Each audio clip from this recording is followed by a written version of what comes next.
this group has a stake in the matter and you didn't even ask. But that's okay, because even though you didn't ask, we're going to tell you. And then he tells. Wow.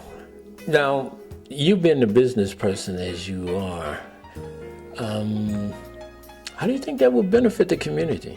That type of in-your-face responsibility. Well, I'm really clear that anything and everything can only be created, managed through conversation. Okay. Right? Communication. Okay. I'm really clear that if people have an active part in the process, even if it doesn't come out exactly the way they wanted it to, Sure. because they were part of the process and they saw what happened in all the steps, they'll be able to be with the outcome. But nobody likes surprises, right? Okay. You know, a group of people behind closed doors decided they were going to do something, right. And they had a public hearing, except the notice was this big in the newspaper and nobody told anybody and nobody showed up, and then a week later they did X and everybody's like, what happened? Right. So you're looking to change that? Yeah. Everybody gets a seat at the table. Wow. Everybody gets a seat at the table. Everybody gets heard. Now, it's not easy. It's not clean, right? It's messy when you have everybody at the table. But I'm very clear that the solutions that you get to issues and problems when you have everyone at the table, whatever solution you come up with, the implementation of that is much cleaner. Okay. It's much cleaner. So the process might be a little messier and it's going to take longer. The more people you have involved, a little longer it's going to take, because you actually have to have a conversation, right? But the implementation of it, and then how it lives, how it's lived out after it's implemented, there won't be any problems there. And why is it your background plays an important role in your direction in which you're traveling your life in the statesperson position? I'd say that there's a couple of things. First of all, I have training as an engineer. Okay. Okay. That's mainly what I was alluding to. There's an issue. Right. There's a situation, and then what you want to do is figure it out. Okay. Right. Get as many people who know something about it, and figure it out, come up with the best solution, and implement it. Research. Now that's one piece of it. Another piece of it is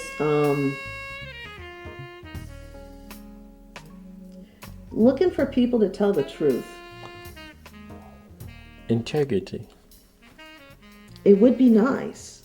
Now, I'm not saying that everybody's perfect. God knows I'm not.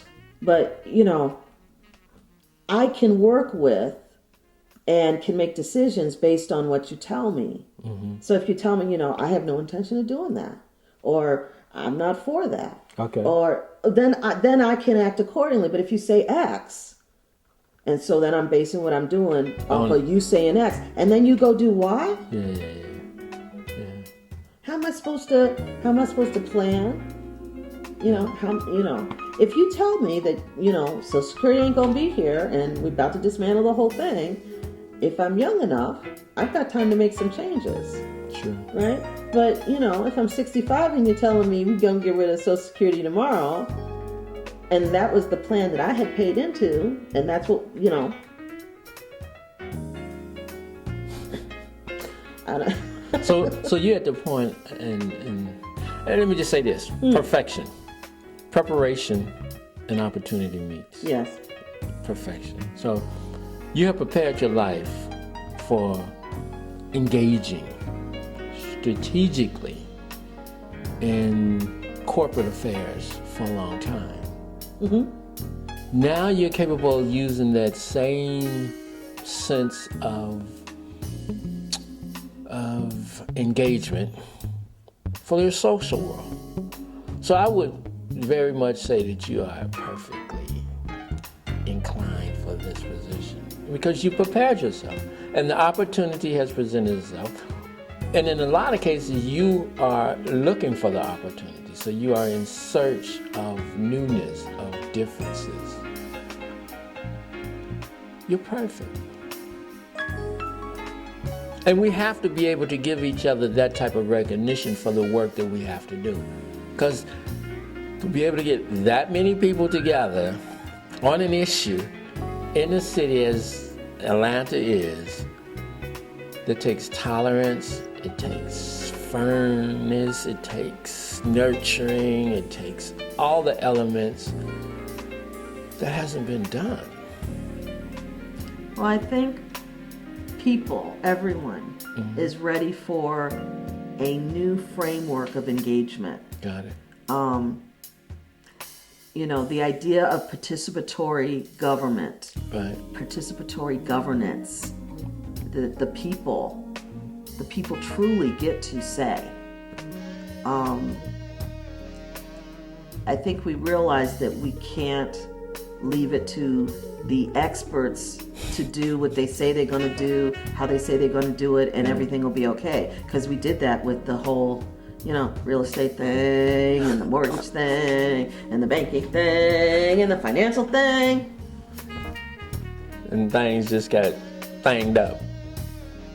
So, They were supposed to know, but see, yeah. if we ran our household budget the way they, that stuff wouldn't fly, Right. People be calling saying, hey, you need to give us some money. And you're like, oh. So people act like government can act differently, can behave differently, can play by different rules and everything will be okay. Well, we're clear that it can't play by different rules and everything be okay. They can play by different rules, but you see the results you get when you say, well, they don't have to balance a budget, or they don't have to figure out where they're going to get the money from. They could just go make some more. Or, well, we're just going to give the money to this group over here, and I'm sure they'll, do right by the money, and, because so-and-so said they do right by the money. So we just going to give them the money, and 5-6 years from now, we'll check and see how it went. Like what they did with the money. We already know what's going to happen.